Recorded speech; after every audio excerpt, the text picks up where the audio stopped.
안녕하세요, 찐의사TV입니다. 요즘 코로나 시대로 마스크가 생활화되면서 마스크 속 자신의 입냄새에 스트레스를 받아서 내원하시는 경우가 종종 있습니다. 입냄새는 여러 가지 원인이 있지만 그중 많은 부분을 차지하고 있는 편도결석에 대해 알아보려고 합니다.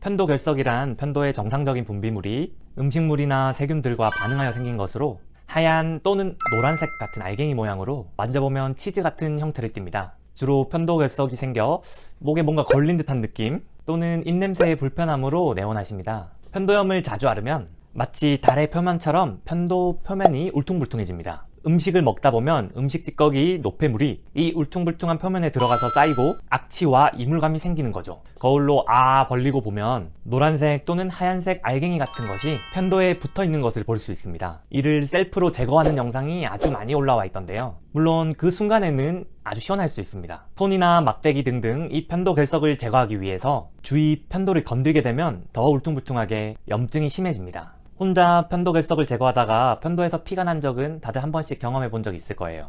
자연스럽게 기침이 나올 때 빠지거나 가글을 통해 제거하는 게 제일 좋고, 그래도 제거가 안 될 경우에는 이비인후과 석션기로 제거를 하는 것이 가장 좋습니다.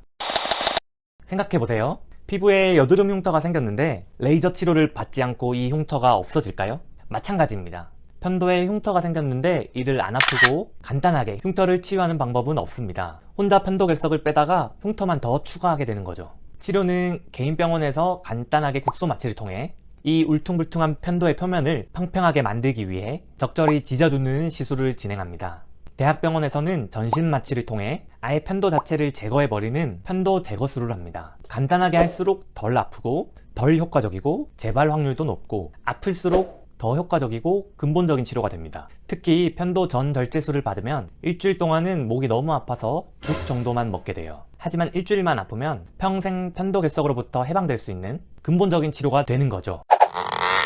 이비인후과 수술은 무조건 해야 되는 건 아니라고 했죠. 하지만 꼭 받아야 하실 분이 받으면 삶의 질이 훨씬 좋아질 수 있습니다. 수술 당연히 무섭고 아픕니다. 하지만 평생 고생할 바에는 일주일 아픈 게 나쁘지 않다는 얘기입니다. 요즘같이 삶의 질을 중요시 여기는 시대에 잘 생각해 봐야 할 문제죠.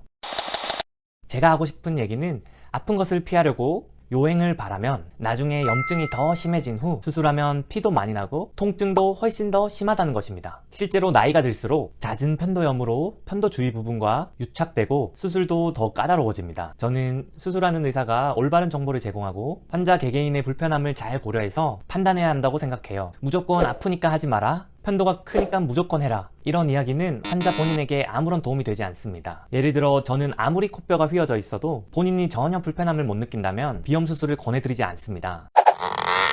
이비인후과 교과서에 편도 수술에 적응증이 잘 나와 있습니다. 자신이 1년에 3번 이상 편도염에 걸리거나 목 이물감, 코골이, 편도결석으로 너무 고생하고 있다 하시면 아프지 않으려고 이런저런 고생하지 마시고 수술을 생각해보세요. 안 아프면서 효과만 찾는 요행을 바라지 말고 일주일 아픈 것이 중요한지 평생 고생하는 것이 중요한지 잘 판단하시기 바랍니다.